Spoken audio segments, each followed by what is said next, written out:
Hey guys, this is Shiny Zero here. Welcome back to another tutorial video. Today I'm going to be showing the map and basically the spawns and stuff like that and how it works for you guys, and hopefully you guys can come up with new strats and stuff for your, satisfaction. So I wanted to go over basically the top and the bottom for the most part. Figured I would let you guys know what the spawn times are on the wild Pokemon and stuff like that. So we're going to basically start with the crabs. So all the crabs stay in the game the whole game. Doesn't matter if you take their first go or second go, the crabs will always spawn. But you have to kill them for them to respawn. So all these crabs right here will respawn 1 minute after you kill them. So if you kill them at like 9 minutes, they will spawn at 8, 7, 6, 5, whatever. I mean, you're probably not going to get to them on time every minute, but I figured I would let you guys know that the crabs spawn every 1 minute. If none of the goes on top is taken, these monkeys spawn every 1 minute. These right here, the back ones, they don't spawn no more. Once you kill them the first time making up, they don't respawn. The pip for jungle, these are a one-time thing. You just kill them, you get to level 3, they don't respawn. The green and blue buff, I believe, I'm sure that, no, I'm 200% sure they spawn 1 minute after you kill them as well. Same with the other side. The pigs, they respawn 1 minute after you kill them as well. But you have to kill them for them to respawn. So the quicker you kill them, the better. The crab. No, I already went over the crabs. Okay, so the only thing I haven't went over is the bees. So the bees have set timers, and it's kind of weird. So like the first one spawns at 8:50. The second one spawns at 7:20. I don't really know the like respawn timers from there. I know it's like 6, 5, 4 something, and they don't always spawn in the center. So like if you take their go, they're gonna spawn where these monkeys died early game. Get out of there. They're gonna spawn early game like that. Same with the other side. If you take their go, they're gonna spawn over there. So that's a good thing. Now Rotom and Dreadnought, I think, spawns a minute or a minute and a half after you kill them. So the longer they're up, the less they spawn. You can get a Dreadnought to spawn 3 times if you do it right, and you can get a Rotom to spawn 3 times if you do it right. That's the most you can get. Because once the 2 minute mark comes, they both disappear and Zapdos spawns. Zapdos spawns at 2 minutes and only at 2 minutes. These right here are movement speed buffs. I believe if you take the first go, they spawn a minute after you use them, but they don't spawn anymore if you take one of the goes, I believe. I still getting used to that one, so if anyone can confirm that, that'd be great. But I'm pretty sure they stop spawning after one go is taken.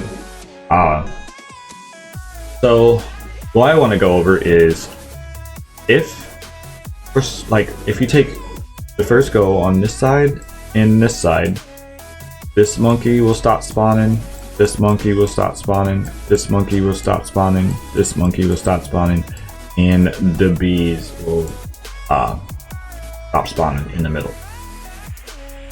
What happens is this corphish spawns and then these 3 pigs spawn. So I'm sorry, I lied on the corphish. The corphish always spawns. That's what I said earlier. They'll always spawn there, but these 3 pigs will spawn. Okay, on both sides. Depends if you take their go or not. So basically, if you decide to let your first go be taken early, that's what I'm saying, you get farm. And this is called safe farm because your second go right here heals you. It heals you 500 health per second, and it gives you a shield for after a bit. Every time you stand on it, and if they destroy your shield, you get it again. But yeah, so you get a shield, you get 500 health, and that's a lot. So most of the time, if you're a coordinated team and you're like 5 stacking or trying to push to get this farm, most of the time they're not gonna get it. They're gonna either die or retreat. Same with the bottom farm. For some reason though, there's 3 pigs here and there shouldn't be. I believe the first ones aren't right. But basically there'd be 2 pigs that spawn if you take all this farm in the middle, or if you take the goal in the middle, but all this farm is gone. So basically you don't, in bot lane, you kind of want to keep the goals up as much as, or at least their go up as much as you can, and defend yours, because this farm in the middle is like huge. I think it's the best farm in the game. That's basically, if you're winning neutral always, you're taking 5 pigs, 2 monkeys. I'm sorry, the monkeys don't spawn. I don't even know why they're here. You take 5 pigs, and the bees.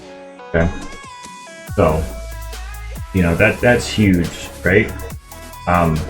So if you take, what I'm saying is, I think a lot of people are underestimating the first Dreadnought. I know like a lot of teams say, hey, contest Rotom so they don't get it. I feel like you shouldn't contest Rotom the first time around, because you want a 5-stack Dreadnought for a full team XP experience. The other thing is that you're basically forcing them to do Rotom. And when they do Rotom, most teams will try to take your first go if they get it early game. And if they do, well, guess what? They lost all this neutral farm. You gain all this farm for the rest of the game. So you obviously wouldn't want to take their goal out, you know, until like mid to late game. And even then, if you're winning, why would you consider taking their first goal out, you know? Just because they don't have much farm. I've been in a lot of games where they were winning and stuff with scores and stuff, but we was over leveled because we would take all the farm, right? So we have to play smart. So what I'm saying is the first Rotom is not as important as you think. I feel like everyone should be 5-stacking Dreadnought the first time, because Dreadnought did get a nerf of the XP, and everyone knows that by now. But I feel like if you take Dreadnought, you're getting that snowball in early game, you know, on top of, you know, losing, possibly high chance of losing that first go because you want them to take it. A lot of good teams won't take it, but in the end, I don't see no teams 5-stacking Dreadnought. Now, if your first go's taken before Rotom, then you'll have to have a person up here to contest the second. You know, if they do get Rotom or whatever, until Dreadnought's finished and everyone can rotate up. That's definitely a thing right there. So just remember that too. But I just don't think you guys should be taking goals early. At least until second